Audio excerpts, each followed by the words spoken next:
Welcome to this explainer. Today we're diving into a company that is literally rewriting the playbook for global apparel retail, fast retailing. You probably know them best as the powerhouse behind UNIQLO, GU, and Theory. In an industry that's so often defined by fast, fleeting trends and, frankly, fragile supply chains, fast retailing is doing something truly extraordinary. But as we're going to see, incredible performance sometimes comes with a pretty hefty price tag. Okay, let's quickly hit our roadmap for today. We'll start with record profits versus stock price, then we're breaking down the financials. After that, we'll look at the global growth engine, tackle the bear case and risks, and finally, give our final verdict, buy or hold. So, what's really wild here is this number, 5.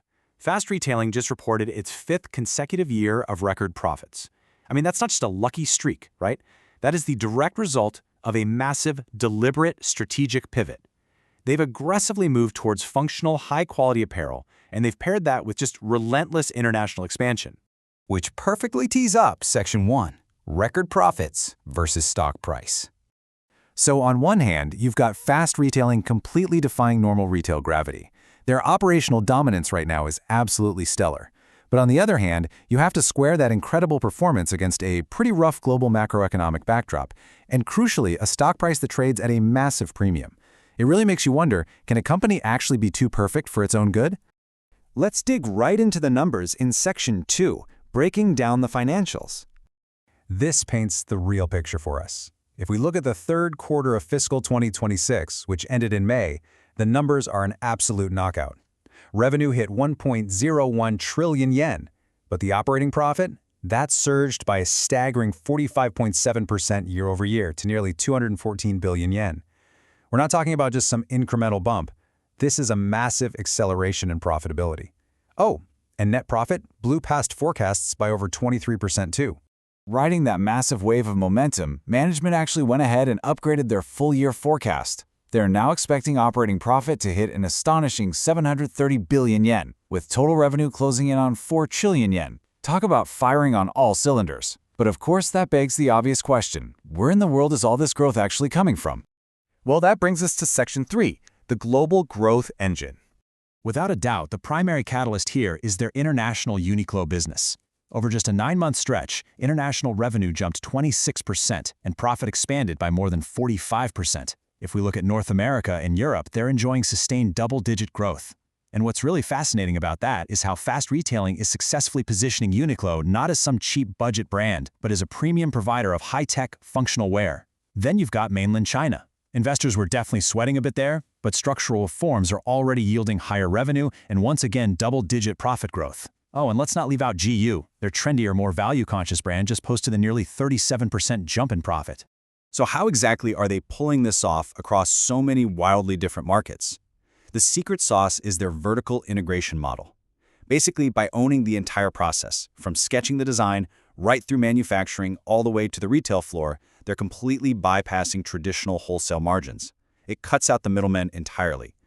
This setup lets them adapt to local demands incredibly fast. It's a massive, long-term competitive moat that's fueling all these regional wins. But hey, we have to address the elephant in the room. Let's move to Section 4, the bear case and risks.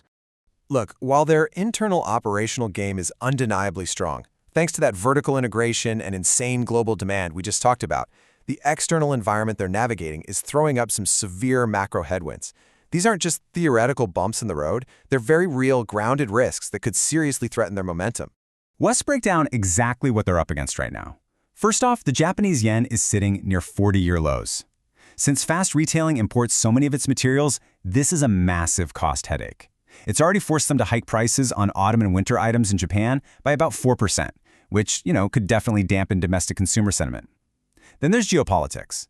The ongoing conflict in the Middle East is actively messing with air freight out of Southeast Asia. On top of that, if oil prices spike, the cost to produce synthetic materials shoots right up with it. And finally, weather.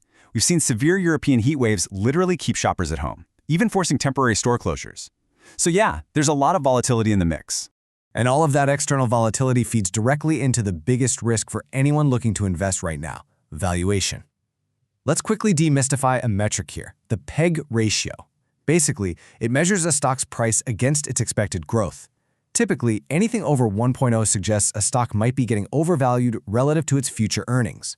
Well, Fast Retailing's PEG ratio is sitting all the way up at 2.73. What that means is, despite all those record profits, this stock is essentially priced for perfection.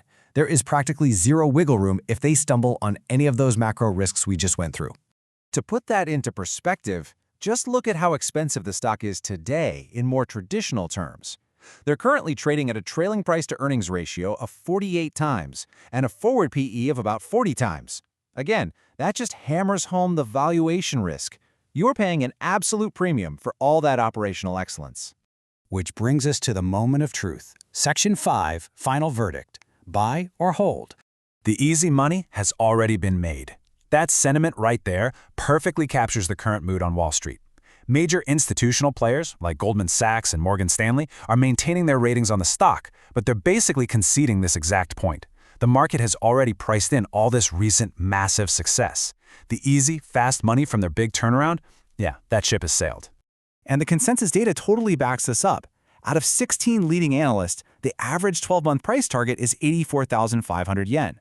Based on current prices, that implies an upside of only 7.3%. Just pause and think about that for a second. We literally just looked at a company growing its operating profit by almost 46%, yet the expected near-term upside on the stock is hovering just over 7%. So here's the pragmatic final verdict. Technically, yes, it's a buy, but you absolutely have to manage your expectations here.